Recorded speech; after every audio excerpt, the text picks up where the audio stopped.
Hello दोस्तों। आज हम इंडियन पॉलिटी के बारे में जानेंगे। सन 1600 साल में ब्रिटिशर्स इंडिया में व्यापार करने के उद्देश्य से आए। उनको यह अधिकार ब्रिटेन की महारानी क्वीन एलिजाबेथ प्रथम ने एक चार्टर के तहत दिया। उनका यह व्यापारिक गुट ईस्ट इंडिया कंपनी के नाम से व्यापार करता रहा या फिर जाना जाता रहा।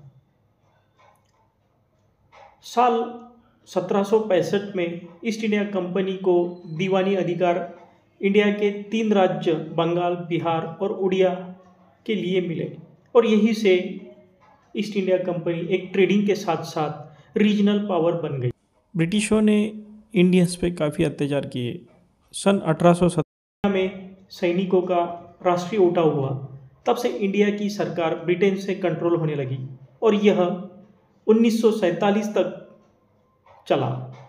अभी भारत एक स्वतंत्र राष्ट्र के रूप में दुनिया में उभरा था। भारत को अपने लिए एक संविधान मतलब कॉन्स्टिट्यूशन की ज़रूरत थी। साल 1946 में संविधान समिति का गठन किया गया और 26 जनवरी 1950 में भारत में संविधान लागू हुआ। भारतीय संविधान की जड़ें काफ़ी हद तक ब्रिटिश शासन से प्रेरित है। भारत में जब ब्रिटिश राज्य था तब ऐसी काफ़ी घटनाएं हुई जो भारत के संविधान बनाने में आधारशील रही। शुरुआत से आखिर तक एक एक करके हम उन सभी घटनाओं का जायजा लेंगे। आसानी से समझने के लिए हम उस कालखंड को 2 हिस्सों में बांटते हैं। पहला भाग ईस्ट इंडिया कंपनी का राज 1773 टू 1858। दूसरा क्राउन रूल 1858 टू 1947।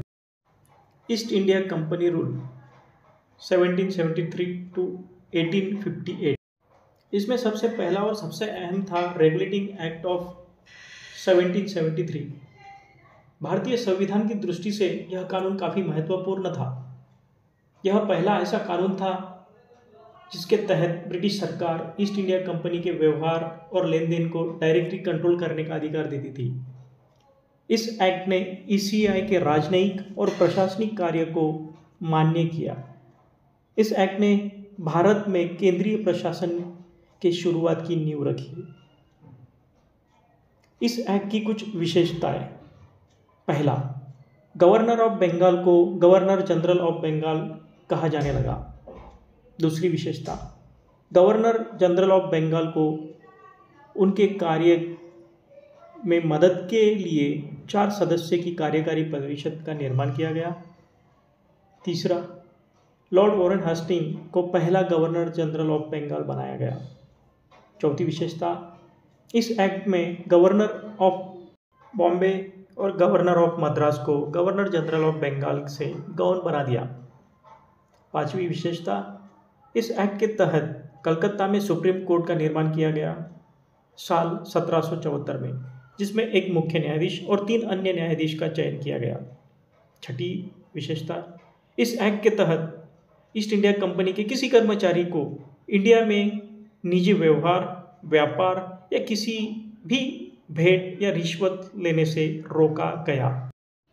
इस एक्ट ने ईस्ट इंडिया कंपनी के ऊपर ब्रिटिश सरकार के कंट्रोल को और बढ़ाया और ईस्ट इंडिया कंपनी के कोर्ट ऑफ डायरेक्टर्स, जो कि गवर्निंग बॉडी भी थी, उनको ब्रिटिश सरकार को अपने व्यवहार, आय, दीवानी और सैन्य आदि कार्य की जानकारी देने के लिए कटिबद्ध किया।